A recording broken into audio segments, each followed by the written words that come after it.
अस्सलाम वालेकुम वरहमतुल्लाहि वबरकातुहू। कैसे हैं आप सब लोग? उम्मीद है आप सब खैरियत से होंगे और ख़ुश होंगे, मज़े में होंगे। आज का व्लॉग जो है ये मक्का की गलियां जो है, हमारी गलियां, वहाँ पर मैं घूमने के लिए निकली हूँ क्योंकि आजकल मौसम बहुत ज़्यादा प्यारा हो रहा है मक्का मुकर्रमा का। तो सोचा कि आज बाहर निकलूँ क्योंकि काफ़ी अरसा हो गया है मेरे ख़्याल में कोरोना आने के बाद, जब लॉकडाउन लगा था उसके बाद जब लॉकडाउन खुला है तब तक मैं कभी बाहर नहीं गई, और उसके बाद भी शायद एक दो दफ़ा ही मैं इस तरह बाहर निकली हूँ कि पैदल हम घूमे हैं। तो इस वजह से आज इरादा किया कि आज इसी तरह गलियों में घूमते रहें। तो हम तकरीबन 1 घंटा घूमे हैं, लेकिन वीडियो जो है वो मैंने तकरीबन 11-12 मिनट की बनाई है, ज़्यादा लंबी नहीं है। तो उसमें मैं आप लोगों को अपनी गलियाँ दिखाती हूँ, मस्जिद दिखाती हूँ जहाँ पर मैं तरावी पढ़ने जाती थी। अब तो उसके बाद से हम लोग नहीं गए, यानी मेरे ख़्याल में 2 रमज़ान ऐसे गुजरे कि जिसमें हम मस्जिद नहीं गए, तरावी नहीं पढ़ी, घर पर पढ़ी हैं। तो वो सारी जगह मैं दिखाती हूँ। और इसके अलावा मौसम बहुत ज़्यादा प्यारा है, तो गर्मी बिल्कुल नहीं लग रही आज। और उसके अलावा आज मैं आप लोगों के साथ अपनी एक खुशी शेयर कर रही हूँ कि मेरा चैनल अल्हम्दुलिल्लाह आज के दिन मोनेटाइज हो गया है। मैंने 3 दिन पहले अप्लाई किया था। मेरे ख़्याल में फ्राइडे को अप्लाई किया था मैंने, और उसके बाद सैटरडे और संडे, चूँकि अमेरिका में वहाँ पर छुट्टियाँ होती है ये 2 दिन, तो वहाँ पर फिर वो इन दिनों में अगर अप्लाई करें तो वो टाइम लेता है। वरना वैसे उससे पहले जब मैं दूसरे चैनल्स का मैंने अप्लाई किया था तो वो फ़ौरन मोनेटाइज हो गए थे 1 दिन के अंदर। तो इस वजह से टाइम लिया, और फिर मंडे को जाकर दोपहर के टाइम मैंने चेक किया तो चैनल मोनेटाइज हो गया था अल्हम्दुलिल्लाह। और इसका क्रेडिट भी आप सबको जाता है कि आप लोगों ने इतना मुझे सपोर्ट किया, इतना मेरा साथ दिया और चैनल को सब्सक्राइब करते रहे हैं, और कमेंट्स करते हैं, लाइक करते हैं, व्यूज़ देते हैं। ये सब आप लोगों का मैं इसके लिए बहुत ज़्यादा शुक्रिया अदा करती हूँ। अच्छा, तो ये वो मस्जिद है जिसमें हम लोग तरावी पढ़ने आते थे। यहाँ पर तरावी पढ़ते थे और बहुत सारी ख़वातीन आती थी, बच्चे होते थे, और फिर नमाज के दौरान यहाँ पर कभी कभी नमाज जब ख़त्म हो जाती थी तो गावा पेश करते थे सबको, लेडीज़ को। तो बहुत ज़्यादा अच्छा लगता था, यानी एक एहसास होता था कि ये कोई ख़ास महीना है रमज़ान का। क्योंकि इस तरह हम लोग जैसे ही अफ्तारी करते थे तो उसके बाद मस्जिद जाने की तैयारी हम लोग शुरू कर देते थे। जल्दी जल्दी से सारे सामान वगैरह, बर्तन वगैरह समेटना, धोना, और फिर उसके बाद नहा धो के फिर मस्जिद जाने की तैयारी करते थे। तो इस वजह से बहुत ज़्यादा ख़ास लगता था। पूरा रमज़ान बहुत ही अच्छा गुजरता था और बहुत ज़्यादा बिज़ी गुजरता था। तो ये हमारी गलियां हैं, यहाँ पर मैं घूम रही हूँ, और साथ ही आप लोग देख सकते हैं वैसे तो ये थोड़ा सा यानी महंगा है, यहाँ पर घर थोड़े महंगे हैं। उसके अलावा जो गलियाँ हैं, अक्सर आप लोगों को मैंने दिखाए होंगे पहाड़ों के ऊपर घर बने होते हैं काफ़ी सारे, तो वो एरियाज़ जो हैं वो सस्ते हैं, और वहाँ पर फिर गलियाँ भी तंग तंग हैं। जैसे उन इलाक़ों में ज़्यादातर हमारे पाकिस्तानी, इंडियन, बंगाली, अफ़गानी ये लोग वहाँ पर रहते हैं। और चूँकि हमारा भी पहले घर वहीं पर था, लेकिन फिर वहाँ पर एक मेन रोड बना है, शार मंसूर कहते हैं, वहाँ पर था हमारा घर पहले। तो वहाँ पर जो मस्जिद थी और हमारे लाइन में जितनी भी बिल्डिंग्स थी वो सारी, उसके ऊपर नक्शा आ गया रोड का, तो वो हमें वहाँ से निकलना पड़ा। और दूसरा घर, उन दिनों घर बहुत ज़्यादा महंगे थे, तो हमें सस्ते की तलाश थी कि अच्छी कीमत पर मिल जाए, तो फिर हमें दूसरे इलाके शिफ्ट होना पड़ा। और वो अब जब हम वो इलाका विज़िट करते हैं शार मंसूर, तो वहाँ पर एक अजीब सा लगता है कि यहाँ पर कभी हमारे घर थे इस रोड के ऊपर। तो वहाँ पर मेन रोड बन चुका है वहाँ पर, और वो जगह पूरी तरह से साफ़ कर दी है उन्होंने। वहाँ पर न बिल्डिंग्स है, न दुकानें हैं, न कुछ है उस जगह पर। और वहीं पर एक मस्जिद थी जहाँ पर मैं ताफ़ीज़ कुरान पढ़ने जाती थी, सीखने जाती थी कि हिफ्ज़ कर लूँ, क्योंकि मैं पहले भी हिफ्ज़ कर चुकी हूँ। एक पारा ही अम्मा पारा जो है वो मैंने हिफ्ज़ किया था, लेकिन अब भूल चुकी हूँ क्योंकि बचपन में हिफ्ज़ किया था, उसके बाद फिर कभी दोहराया नहीं। तो वो भी वहाँ पर मैं चाहती थी कि वो दोबारा से मैं हिफ्ज़ कर लूँ। उसके बाद फिर हम लोग जब सेकंड घर शिफ्ट हुए तो वहाँ पर फिर मैं ताफ़ीज़ न जा सकी, ज़िंदगी में मसरूफ़ हो गई थी बहुत ज़्यादा, तो वहाँ पर फिर मैं नहीं जाती थी। और अब ये हमारा 3rd घर है मक्का मुकर्रमा में कि हम लोग यहाँ पर शिफ्ट हुए हैं। और यहाँ पर फिर हमारे करीब कोई ताफ़ीज़ नहीं है। बहुत ज़्यादा एक दिन मैं निकली थी, काफ़ी सारी गलियों में घूमी हूँ कि कोई ताफ़ीज़ करीब मिल जाए, क्योंकि यहाँ पर मेन रोड है तो उसे पार करके फिर हमें ताफ़ीज़ जाना होता है, और इस तरह फिर नहीं जा सकते। अच्छा, ताफ़ीज़ से याद आया कि 2-3 लेडीज़ ने कमेंट में लिखा था कि हम कुरान मजीद तजवीद के साथ पढ़ाती हैं, तो अपनी फ्रेंड्स वगैरह से कहें कि अगर उन्हें बच्चों को पढ़ाना हो या फिर उन्हें कुरान पढ़ाने वाली किसी टीचर की तलाश हो तो। अच्छा, यहाँ पर जो है सऊदी अरब में यहाँ पर कुरान के ताफ़ीज़ हैं बहुत ज़्यादा। हर मस्जिद में एक ताफ़ीज़ होता है, बच्चियों का भी और लड़कों का भी। तो इस वजह से यहाँ पर कोई भी इस तरह कुरान टीचर नहीं रखता। बहुत कम लोग होते हैं जो बच्चों को, यानी जिनके करीब ताफ़ीज़ ना हो और बच्चों को छोड़ने भी ना जा सकते हो, मर्द मसरूफ़ हों, तो वो फिर घर पर कुरान पढ़ाने वाला कोई उस्ताद रख लेते हैं, लेकिन वैसे ताफ़ीज़ भेजते हैं। ठीक है, तो यहाँ पर यानी सऊदीया में मुझे नहीं लगता यहाँ पर प्रमोशन आपकी किसी काम आएगी। आप लोगों को अगर कुरान पढ़ाना है तो यूरोप साइड में सर्च करें, वहाँ पर फिर शायद आप लोगों को इस तरह के बच्चे मिल जाएँ जिन्हें कुरान टीचर की ज़रूरत हो।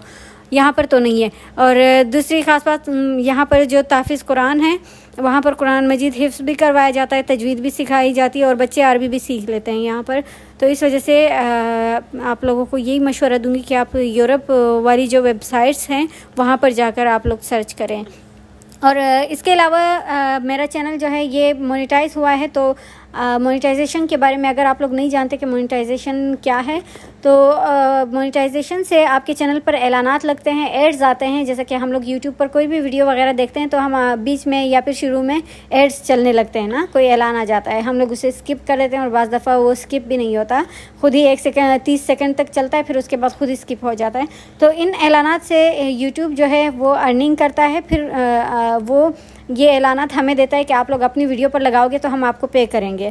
तो अगर मेरी वीडियोस पर अब ऐलानात आएंगे तो अगर आप लोग वो ऐलान पूरा देखेंगे या फिर 30 सेकंड देखकर फिर उसके बाद स्किप करेंगे तो उसकी मुझे अर्निंग होगी। तो आप लोगों से रिक्वेस्ट है कि अगर आप लोगों को मेरी वीडियोस पसंद आती हैं तो प्लीज़ ऐलानात देखा करें, 30 सेकेंड्स तक बस देखें, उसके बाद भले फिर स्किप कर दें, लेकिन तब तक देखें। और अगर वीडियोस पसंद नहीं आ रही तो फिर तो खैर है, फिर आप वीडियो भी स्किप कर सकते हैं और ऐलान भी स्किप कर सकते हैं। तो इस वजह से फिर इससे अर्निंग होती है। अच्छा, कितनी अर्निंग होती है ये फिर डिपेंड करता है कि आपके व्यूवर्स जो हैं वो कौन से मुल्क से हैं। अगर एशिया से हैं तो फिर नॉर्मल कम अर्निंग होती है, लेकिन अगर यूरोप से है तो फिर वहाँ से ज़्यादा अर्निंग होती है। तो उम्मीद है आप लोगों को ये बात समझ आ गई होगी मेरी। तो मेरा चैनल अभी मैंने अप्लाई किया था तो वो मोनेटाइज हो गया और मैंने अपनी तमाम वीडियोज़ पर एड्स लगा दिए हैं। और इसके अलावा फिर एड्स में आप लोगों को ऑप्शन मिलते हैं कि आप किस तरह के एड्स दिखाना चाहते हैं। तो मैंने अपने एडसेंस में जाकर वहाँ पर मैंने वो सारे जो भी मुझे लगता था कि ये ठीक एड्स नहीं हैं, गलत हैं या फिर बेहुदा हैं, तो वो सारे मैंने ऑफ़ कर दिए हैं। क्योंकि और ज़्यादा अर्निंग उन्हीं से होती है, जो बेहुदा एड्स होते हैं उनसे ज़्यादा अर्निंग होती है। लेकिन मैंने वो सारे ऑफ़ कर दिए क्योंकि हराम अर्निंग नहीं चाहिए, हलाल कमाई करनी है। तो इस वजह से फिर वो सारे एड्स मैंने वहाँ से ऑफ़ कर दिए, जिसमें काला जादू भी है और म्यूज़िक भी है और इसके अलावा काफ़ी सारे ऐसे एड्स हैं, आप लोग देखते होंगे। चूँकि मैं सऊदी अरब में हूँ, यहाँ पर ऐसे एड्स यहाँ पर पाबंदी है, यहाँ पर नहीं आते वीडियोस पर ऐसे एड्स नहीं आते जो ख़राब हों। लेकिन पाकिस्तान में हम देखते थे वहाँ पर हर तरह के एड्स आते हैं वीडियोस पर। तो यहाँ पर सऊदीया में हमें शो नहीं होते, लेकिन हमारी वीडियोस पर दूसरे मुल्कों में जो बैठे होते हैं उन लोगों को नज़र आते हैं हर तरह के एड्स। तो वो सारे एड्स मैंने ऑफ़ कर दिए हैं। उसके बावजूद अगर कभी ऐसा लगे कि कोई बेहुदा एड आ रहा है किसी ख़ास कैटेगरी के रिलेटेड तो मुझे बताइएगा, ताकि मैं देख सकूं, वहाँ पर ध्यान दे सकूं और उसे ऑफ़ कर सकूं। अच्छा, तो ये हम गलियों में यहाँ पर घूम रहे हैं। देखिए आज मौसम इतना प्यारा है, तो यहाँ पर बच्चे घर के सामने यहाँ पर खेल रहे हैं और सूरज भी देखें। ये मैं तकरीबन 4 बजे मेरे ख़्याल से मैं निकली हूँ घर से और उसके बाद 5 बजे तक मेरे ख़्याल में मैं घर वापस आ गई। 1 घंटा यहाँ पर घूमी हूँ। तो इस दौरान यहाँ पर वैसे तो खिड़की खोलने की भी किसी की हिम्मत नहीं होती मक्का मुकर्रमा में, जिस तरह की गर्मी है। लेकिन इस दिन हम बाहर निकले, इतना घूमे हैं, लेकिन उसके बावजूद न हमें गर्मी लगी है, ना हम थके हैं। तो 1 घंटा वॉक के बाद फिर हम लोग वापस घर आ गए। और यहाँ बीच में रास्ते में हमें बहुत ज़्यादा प्यास लगी। घर से मैं पानी निकालना भूल गई क्योंकि काफ़ी अर्सा बाद निकली थी। तो मैं बार मैं कह रही थी कि हाँ पानी लेना है, लेकिन पानी लिए बगैर ही मैं घर से निकली हूँ। तो यहाँ फिर हम गलियों में पर बकाला भी ढूंढते रहे कि कोई शॉप मिल जाए, दुकान मिल जाए, वहाँ से हम ले लें।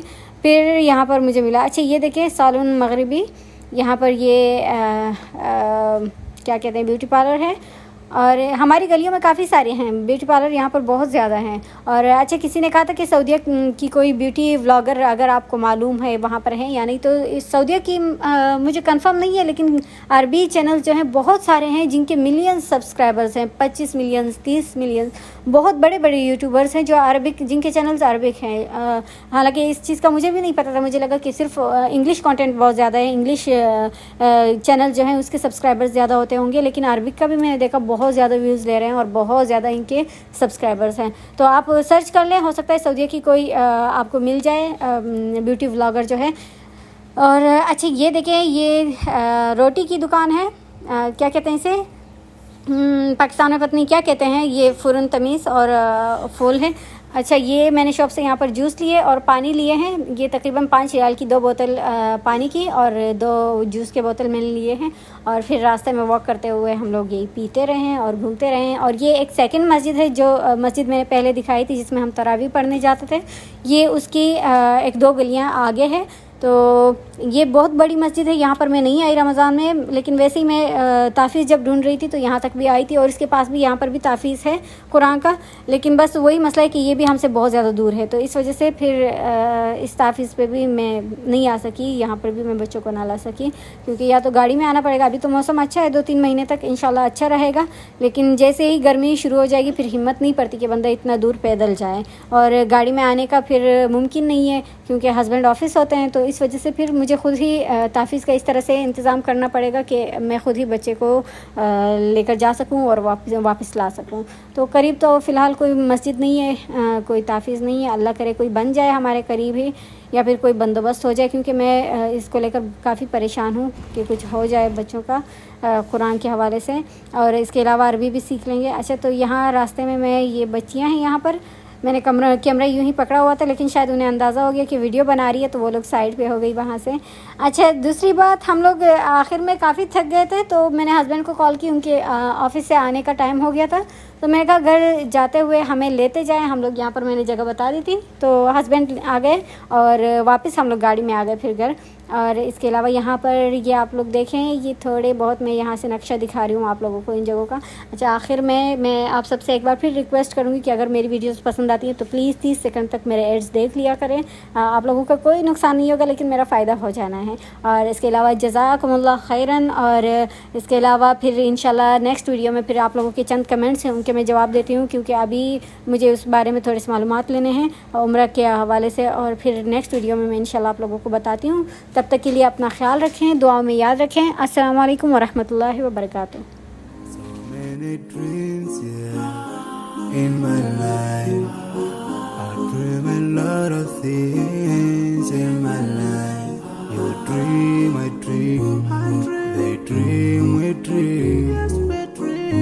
Cause we don't be satisfied for what we have. We have different dreams in our life. We dream of getting rich, being famous, being scholars and so.